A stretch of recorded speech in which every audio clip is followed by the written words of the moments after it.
बात कर लेते हैं कुछ मेडिकल इमरजेंसीज की। मान लो एक कुत्ता काट ले, आपको ही काट ले या आपके सामने किसी को काट ले, तो क्या करेंगे आप? उसी वक्त क्या करेंगे? दर्द भी हो रहा है, खून भी बह रहा है, तो आपके दिमाग में ये डाला गया है, भूसा डाला गया है कि भाई वैक्सीन लगाओ, डॉक्टर के पास ले जाओ, इंजेक्शन लगाओ। लेकिन क्या उससे कोई फ़ायदा होगा? फ़ायदा नहीं होगा, ये तो श्योर है, नुकसान ज़रूर हो जाएगा। एक तो ले जाते वक्त अगर उस कुत्ते के काटने की वजह से कोई वायरस बॉडी में एंटर कर ही गया है, तो वो तो अपने ट्रैवल कर रहा है, it is going towards the head, पूरे सर्कुलेशन में ट्रैवल कर रहा है उसी वक्त। और दूसरा, वैक्सीन लगाने से अगर उसके मरने के चांसेस अदरवाइज नहीं थे, लेकिन वैक्सीन इंड्यूस्ड डेथ भी हो सकती है या हो जाती है। इस बात के सारे एविडेंसेस मैं कई बार देता आया हूँ। मेरी किताब medical superstitions, vaccines for dog bite etcetera, ये किताब अगर आप पढ़ लेंगे तो आपको पता चली जाएगा। तो जो प्रचलित है ज़रूरी नहीं कि वो सेफ हो, जो प्रचलित है ज़रूरी नहीं कि वो साइंटिफिक हो। उसके अगर साइंटिफिक अगर होगा तो उसके एविडेंसेस भी होंगे। जबकि एविडेंसेस ये हैं कि कुत्ते के काटने के बाद वैक्सीन अगर लगाते हैं तो उस इंसान के मरने के चांसेस, आप सही सुन रहे हो, उस इंसान के मरने के चांसेस और बढ़ जाते हैं। तो ऐसे में आप क्या करेंगे, ये जानते हुए कि हॉस्पिटल ले जाएंगे या डॉक्टर के पास ले जाएंगे तो हालत और गंभीर हो ही जानी है, हो ही जाती है। ऐसे सबूत ढेरों हैं, ढेरों सबूत हैं। क्या करेंगे आप? उसी वक्त एज ए फर्स्ट रिस्पॉन्डर, अगर आप खुद विक्टिम हैं तो क्या करेंगे? अगर आपके सामने किसी कुत्ते ने, पागल कुत्ते ने काट लिया तो क्या करेंगे? किसी को काट लिया तो क्या करेंगे? चलिए एक और सवाल पूछ लेता हूँ। कीड़े मकोड़े ने अगर काट लिया तो क्या करेंगे? उसी वक्त जिस विक्टिम को काटा है उसको इमीडिएट रिलीफ देना है पेन से, स्वेलिंग से, या फिर अगर कोई ऐसी परिस्थिति बन गई जिसे एनाफिलेक्सिस बोलते हैं, उससे अगर रिलीफ देना है उसी वक्त, तो क्या करेंगे? एक और सवाल पूछ लेता हूँ। अगर किसी की हड्डी टूट जाती है, एक्सीडेंटल ब्रेकेज हो जाता है, तो क्या करेंगे? उसको उस वक्त रिलीफ देना है और ये भी ध्यान रखना है कि भाई डैमेज मिनिमाइज्ड हो।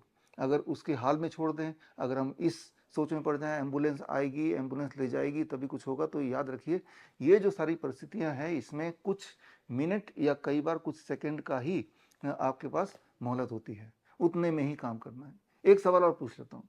मान लो किसी को सिर पे चोट लग जाती है, अब चोट से ब्लीडिंग हो रही है, उस ब्लीडिंग को मिनिमाइज करने के लिए उस इंसान को किस पोस्चर में रखेंगे? उसे लिटाएंगे, बिठाएंगे, किसी एंगुलर पोजीशन पर रखेंगे? ये बहुत छोटी सी बात है लेकिन ये बहुत महत्वपूर्ण है। कई बार ये लाइफ एंड डेथ के बीच का फैसला भी करता है कि उस वक्त एट दैट मोमेंट आप क्या कर रहे हैं। तो यहाँ पे आती है बात हमारे नए कोर्स की। कोर्स का नाम है help, HELP, handling emergencies, life support and pain. यानी कि जब उस विक्टिम को सबसे ज़्यादा आपकी हेल्प की ज़रूरत है, तो क्या आपके पास वो नॉलेज है जिसकी मदद से आप उस परिस्थिति को काबू में कर लें या फिर उस पेशेंट को आप या विक्टिम को रिलीफ दे दें? यहाँ पे अगर आप सोचते हैं कि कोई अगर डॉक्टर सामने होता तो कुछ फ़ायदा होता। इंटरेस्टिंग बात यह है कि इन सारी परिस्थितियों के बारे में आप किसी भी डॉक्टर से पूछेंगे तो वो रटी रटाई ऐसी बातें बोलेंगे जिनके कोई सबूत नहीं है, जिसके कोई एविडेंसेस हैं ही नहीं, हैं ही नहीं। लेकिन फिर भी जो एविडेंसेस अभी तक हैं, आज से 2,500-3,000 साल पहले के जो एंशिएंट टेक्स्ट बुक्स हैं, क्योंकि कुत्ते पहले भी काटते थे, कीड़े मकोड़े पहले भी काटते थे, चोटें पहले भी आती थी, हड्डियां पहले भी टूटती थी। ये सो कॉल्ड मॉडर्न मेडिसिन के आने से पहले, मॉडर्न मेडिकल साइंस जिसे बोलते हैं, इससे आने से पहले भी इंसानियत को इस तरह के इमरजेंसीज का सामना करना पड़ता था।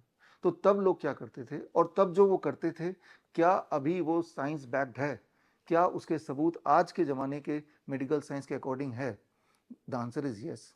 तब बहुत सारी चीज़ें जो टेक्स्ट में लिखी हैं उसको दोबारा दोबारा प्रूव किया गया कि येस इट वर्क्स, एंड अक्सर ये देखा गया कि सिर्फ यही काम करता है। और जो अदरवाइज जो एक ढांचा बनाया हुआ है कि कुछ भी हो जाए इमरजेंसी तो पहले तो एम्बुलेंस को कॉल करो, फिर एम्बुलेंस आएगा, फिर लेके जाएंगे, यहाँ पे आपको समझना पड़ेगा द गोल्डन आवर। बल्कि मैं तो बोलूँगा एक घंटा भी नहीं है इंसान के पास, कभी मिनट होता है, कभी कुछ सेकंड होता है।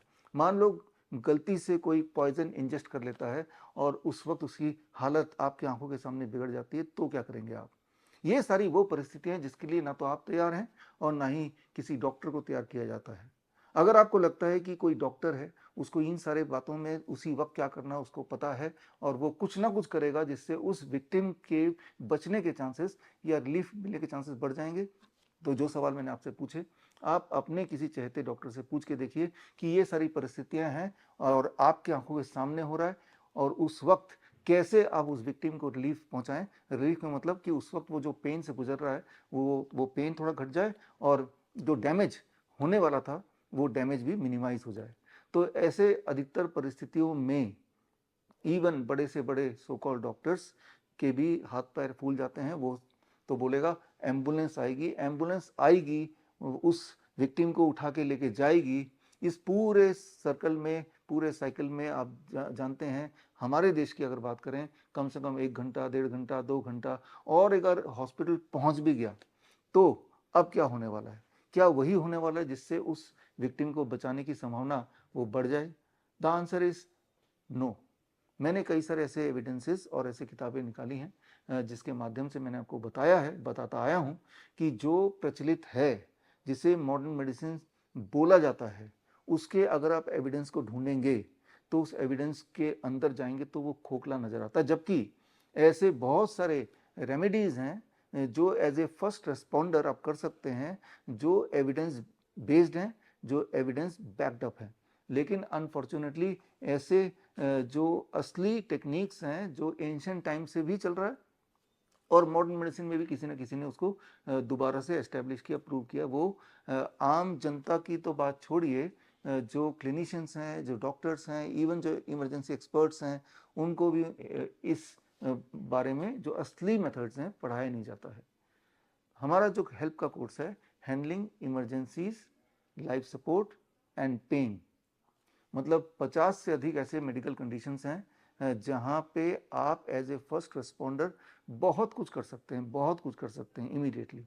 और ना केवल बहुत कुछ किसी विक्टिम के लिए कर सकते हैं, ये मान के चलिए कि वो विक्टिम कभी आप भी हो सकते हैं, क्योंकि कब किस पे कौन सा इमरजेंसी आ जाए हमें पता ही नहीं। कौन सा कुत्ता आपको काट ले, कौन सा कीड़ा आपको काट ले, कौन से चीज़ गलती से आप इंजेस्ट कर ले जो कि पॉइजन निकले, वी डोंट नो। कब किसका सर फट जाए, कब किसकी हड्डी टूट जाए, कोई नहीं बोल सकता कि भाई मेरे साथ तो ये परिस्थिति आएगी नहीं या मेरे अपनों के साथ नहीं आएगी। और जब ऐसी आएगी तब एक एक सेकंड बहुत कीमती होता है। और अच्छी बात यह है कि आप उसकी तैयारी कर सकते हैं ताकि भविष्य में अगर ऐसा कोई सिचुएशन आती है तो आप उपयोगी साबित हों, किसी और के लिए भी और खुद के लिए भी।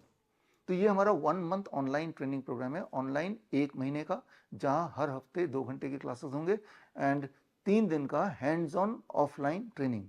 मतलब 3 दिन आप मेरे साथ और हमारे जो मेडिकल एक्सपर्ट की टीम है के साथ रहेंगे और 50 से अधिक मेडिकल कंडीशंस में या इमरजेंसी कंडीशंस में या पेन मैनेजमेंट के कॉन्टेक्स्ट में क्या कर सकते हैं उसी वक्त विद लिमिटेड रिसोर्सेस।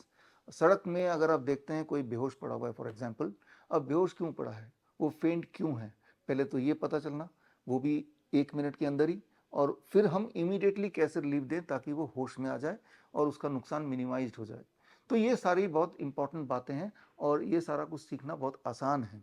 इसे हम बोलते हैं इंटीग्रेटेड मेडिसिन इन इमरजेंसीज, यानी कि अलग अलग तरह की जो पद्धतियां हैं, चाहे वो आयुर्वेद की बात कर लें, चाहे वो एक्यूप्रेशर की बात कर लें, चाहे वो मॉडर्न मेडिकल साइंस की बात कर लें, या फिर फिजियोथेरेपी की जो साइंस है उसकी बात करें, इनके कॉम्बिनेशन से हम ऐसा एक प्रोटोकॉल बना सकते हैं। बल्कि हमारे हेल्प के कोर्स में ऐसा प्रोटोकॉल है जिस प्रोटोकॉल को सीखना बड़ा आसान है और सीखने के बाद इम्प्लीमेंट करना और भी आसान है।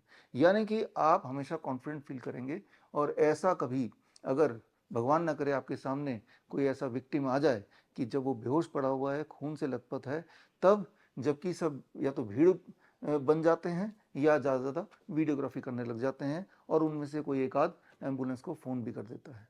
लेकिन वो जो समय है, वो जो गोल्डन आवर है, वो समय में एक्शन का समय है, सही तरह का एविडेंस बेस्ड एक्शन, एक ऐसा एक्शन जिसमें इमीडिएट रिजल्ट मिलता हो, इमीडिएट रिजल्ट दिखता हो। So that is our help course, handling emergencies, life support and pain, HELP। ये 1 महीने का ऑनलाइन प्लस 3 दिन का ऑफलाइन। ऑफलाइन हमारे डॉक्टर BRC मेडिकल एकेडमी में 3 दिन आपको रहना पड़ेगा हमारे साथ, और उन जो आप सीखेंगे उसका हैंड्स ऑन ट्रेनिंग होगा ताकि एन मौके पे जब ज़रूरत पड़े सबसे ज़्यादा, तब आप किसी की हेल्प कर पाएँ, किसी की मदद कर पाएँ। और ये कोर्स सक्सेसफुली करने के बाद श्रीधर यूनिवर्सिटी से आपको एक सर्टिफिकेट मिलेगा, और हेल्प का certificate, that is emergency as a emergency practitioner. खास तौर पे अगर आप कोई डॉक्टर हैं, क्लिनिशियन हैं, डाइटिशियन हैं, लाइफ कोच हैं, तो और लोगों का आपसे एक्सपेक्टेशन थोड़ी और बढ़ जाती है। ऐसे परिस्थिति में जब कोई एक्चुअल इमरजेंसी हो और अगर लोगों को पता है कि आप हेल्थ के फील्ड में हैं, तो आपकी रिस्पॉन्सिबिलिटी भी बाकियों से थोड़ी ज़्यादा हो ही जाती है। तो ये बहुत ही बेहद इम्पॉर्टेंट नॉलेज ना केवल आपको होना चाहिए, बल्कि उसका हैंड्स ऑन प्रैक्टिस भी होनी चाहिए, ताकि ऐन मौके पे जब ज़रूरत पड़े इन टेक्निक्स की, तब आपके हाथ ना कांपें और तब आप सही तरीके से परफॉर्म कर पाएँ।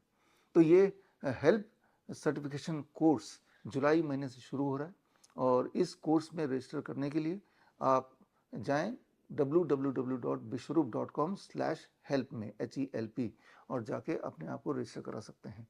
यहाँ पे ये समझना होगा कि एक बैच में जो हैंड्स ऑन ट्रेनिंग हमारा 3 दिन का 24 सीटें ही हैं, 24 सीट्स, यानी कि first come first serve basis पर ही हम इसको रखेंगे और जो जितनी देर बाद रजिस्टर करेगा उसका मौका फिर अगले बैच में या अगले बैच में या अगले बैच में आएगा।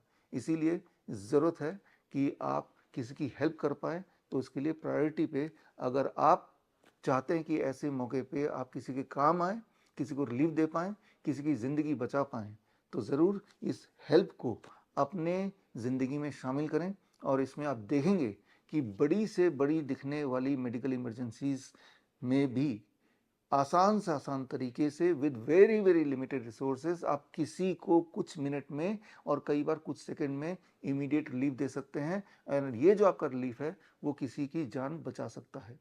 तो खैर, मैं मिलूंगा आपको हेल्प के कोर्स में online and offline. All the best. Thank you. जय हिंद।